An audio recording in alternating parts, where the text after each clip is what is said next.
సెలబ్రిటీలు దగ్గినా తుమ్మినా వార్తనే. అలా ఇళ్ళల్లో సావైనా సంబరమైన ట్రెండే. ఎందుకంటే వాళ్ళు సెలబ్రిటీలు కాబట్టి. మరీ ముఖ్యంగా మెగా ఫ్యామిలీలో ఏం జరిగినా వైరస్ కన్నా ఘోరంగా వాకుతుంది. హాగో ఆ మెగా ఇంటి వార్తని ఇది కూడా చూసి తరించుర్రి. మీకు ఈ సంగతి తెలుసా? మెగా ఇంటికి ఇంకో మెంబర్ యాడ్ కాబోతుర్రు. వారసుడో వారసురాలో రాబోతుంది. ఎవలకనుకుంటుర్రు? వరుణ్ లావణ్యగున్న ఈ జంట అమ్మానైనా కాబోతుర్రు. 2 చిన్న బూట్లు ఇలా ఇద్దరు చేతుల పట్టుకొని ఉన్న ఓ ఫోటో కింద ఇట్స్ కన్ఫర్మ్ అని రాసి సోషల్ మీడియాలో పెట్టిర్రు. ఇవాళ రేపు సోషల్ మీడియా ఎంత స్పీడ్ ఉందో అందరికీ ఎరికేనాయే. పామంటే పడి అంటారు. గసంటిది గా మాత్రం అర్థం చేసుకోరా చెప్పుర్రి. ఇక అది చూసి ఆల ఇళ్ళకే సంటి పోరలు వచ్చినట్టు సంతోషపడి అవునా నిజమా కంగ్రాట్స్ మీరు మీ బేబీ హెల్దీగా ఉండాలని ఆ దేవుణ్ణి మొక్కుతాం అని జాగ్రత్తలు చెప్పుకుంటా సంబరపడుతుర్రు మెగా అభిమానులంతా. ఈ నడుమ పెళ్లిళ్ళ ఈ పిల్లలున్నా కూడా సెలబ్రిటీలు చాలా మంది ఆలోచన లేకుండా ఇడుపు కాగితాలు తీసుకున్నాడు కామన్ అయిపోయింది కదా. ఆ సొంటోళ్లే కాకుండా పెళ్లిని పిల్లల దాకా తీసుకుపోతున్న మీ ఆ సొంటోళ్ళు చాలా మందికి ఆదర్శం. మీరు ఇట్లనే కలిసిమెలిసి పిల్ల పాపలతో సుఖంగా ఉండాలి. మీ జంట ఎంతో మందికి ఆదర్శం కావాలి అని మాట్లాడుతుర్రు పెద్ద మనుషులు కూడా. తెలంగాణ గడ్డ మీద ఉన్నది. మనకు భూకంపాలు అనేటివి రావు. మనం సేఫ్ జాగాలు ఉన్నాం. ఏం కాదు మనకి అని అనుకుంటారు ఊర్ల పొంటి. కానీ అన్ని రోజులు ఒక్క తీరే ఉంటాయా?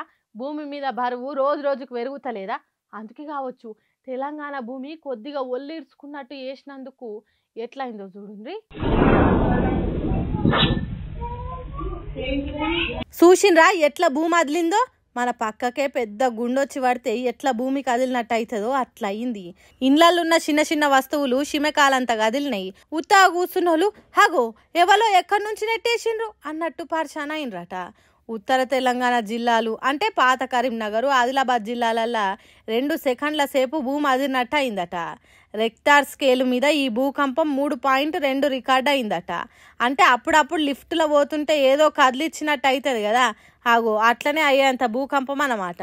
సిరిసిల్ల వేమ్లవాడ పెద్దపల్లి సుల్తానాబాదు కడేం ఏరియాల కదిలిందట భూమి. చాలా దిక్కుల జనాలు భయపడి ఇళ్ల నుంచి బయటికే వచ్చిండ్రట. భూమి ఫోన్ వైబ్రేషన్ అయినట్టు కదిలిందట. అదృష్టం కొద్దీ జనాలకు ఆస్తులకు ఎసోంటి తక్లీఫ్ కాలేదు కానీ బాగానే భయపెట్టిందట భూకంపం. అసలు భూకంపం జోన్లు ఉండని తెలంగాణ రాష్ట్రంలో ఇట్లా కదిలిందంటే ప్రకృతి మనకి ఏదో హెచ్చరికలు చెప్తున్నట్టే అని అంటుర్రు. అంతకుముందు సమ్మక్క సారక్క జిల్లా ములుగులో ఒకసారి వచ్చింది. ఇప్పుడు మళ్ళా ఉత్తర తెలంగాణలో వచ్చింది. అంటే రాబోయే కాలంలో ఈ భూకంపం ఎట్లుంటుందో ఏమో అని భయంలో మునిగినరు భూకంపాల ముచ్చట తెలియని పబ్లిక్. భూమి మీద బరువు పెరుగుడు, అడుగడుకు బోర్లేసి భూమిని జల్లెడ తిరగ చేసుడు భూమిల కదలికలకు కారణం కావచ్చు అని అంటున్నారు చదువుకున్నోళ్ళు.